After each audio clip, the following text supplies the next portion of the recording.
നിങ്ങൾ debate makers ആവണം എന്നുള്ളതാണ്. നമ്മളൊരു മീറ്റിങ്ങിന് കയറി കഴിഞ്ഞാൽ ആ മീറ്റിങ്ങിൽ നമ്മൾ സംസാരിക്കുകയും ബാക്കിയുള്ളവരെല്ലാവരും സംസാരിക്കാതെ നമ്മൾ ലിസൺ ചെയ്തിരിക്കുകയാണെന്നുണ്ടെങ്കിൽ ബേസിക്കലി അതൊരു മീറ്റിംഗ് അല്ല, അതൊരു സ്പീച്ചാണ്. നിങ്ങൾ ഒരിക്കലും അത്തരത്തിലുള്ള മീറ്റിംഗ്സ് അല്ലെങ്കിൽ അത്തരത്തിലുള്ള ഗ്യാതറിങ്സിനെ എൻ്റർടൈൻ ചെയ്യരുത്. ഒരു മീറ്റിംഗ് റൂമിൽ സൈലൻസ് ഉണ്ട് എന്നുണ്ടെങ്കിൽ ആ സൈലൻസ് ആണ് ആ ഓർഗനൈസേഷനിലെ ഏറ്റവും എക്സ്പെൻസീവ് ആയിട്ടുള്ള കാര്യം. ഇത് നിങ്ങൾ എഴുതി വെച്ചോ, നിങ്ങൾക്ക് നിങ്ങളുടെ ബിസിനസ് സ്കെയിൽ ചെയ്യുമ്പോൾ ഇതിൻ്റെ ഇമ്പോർട്ടൻസ് എത്രത്തോളമാണെന്നുള്ളത് മനസ്സിലാവും.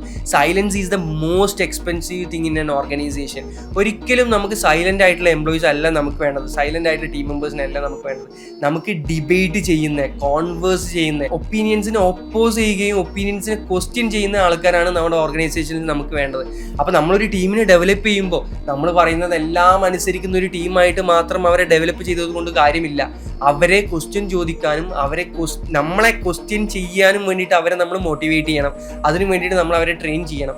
അപ്പോൾ ഒരു ടോപ്പിക്ക് നമ്മളൊരു ടാബിളിലേക്ക് വെച്ച് കഴിഞ്ഞാൽ അല്ലെങ്കിൽ ഒരു മീറ്റിങ്ങിലേക്ക് വെച്ച് കഴിഞ്ഞാൽ ആ ടോപ്പിക്കിൽ എല്ലാവരും ഒപ്പീനിയൻസ് പറയുകയും ആ ഒപ്പീനിയൻസിനെ നമ്മളൊരു യുണൈറ്റ് ചെയ്തുകൊണ്ട് ഒരു ഫൈനൽ പോയിന്റിലേക്ക് എത്തിക്കുകയും ചെയ്യണം. ഈ ഒരു പ്രോസസ്സ് നിങ്ങൾ ട്രെയിനിങ്ങിലൂടെ മാത്രം ക്രിയേറ്റ് ചെയ്യാൻ പറ്റുന്ന ഒരു കാര്യമാണ്, അല്ലെങ്കിൽ ട്രെയിനിങ്ങിലൂടെ മാത്രം നിങ്ങൾ ഇംപ്ലിമെന്റ് ചെയ്യേണ്ട ഒരു കാര്യമാണ്. അപ്പോൾ ഇതിനു വേണ്ടിയിട്ടുള്ള ഒരു എൻവയോൺമെന്റ് നിങ്ങൾ ക്രിയേറ്റ് ചെയ്യണം. അപ്പോൾ നിങ്ങൾ എപ്പോഴും ഡിബേറ്റ് മേക്കേഴ്സ് ആയിരിക്കണം, അല്ലാതെ സൈലൻസ് മേക്കേഴ്സ് അല്ല.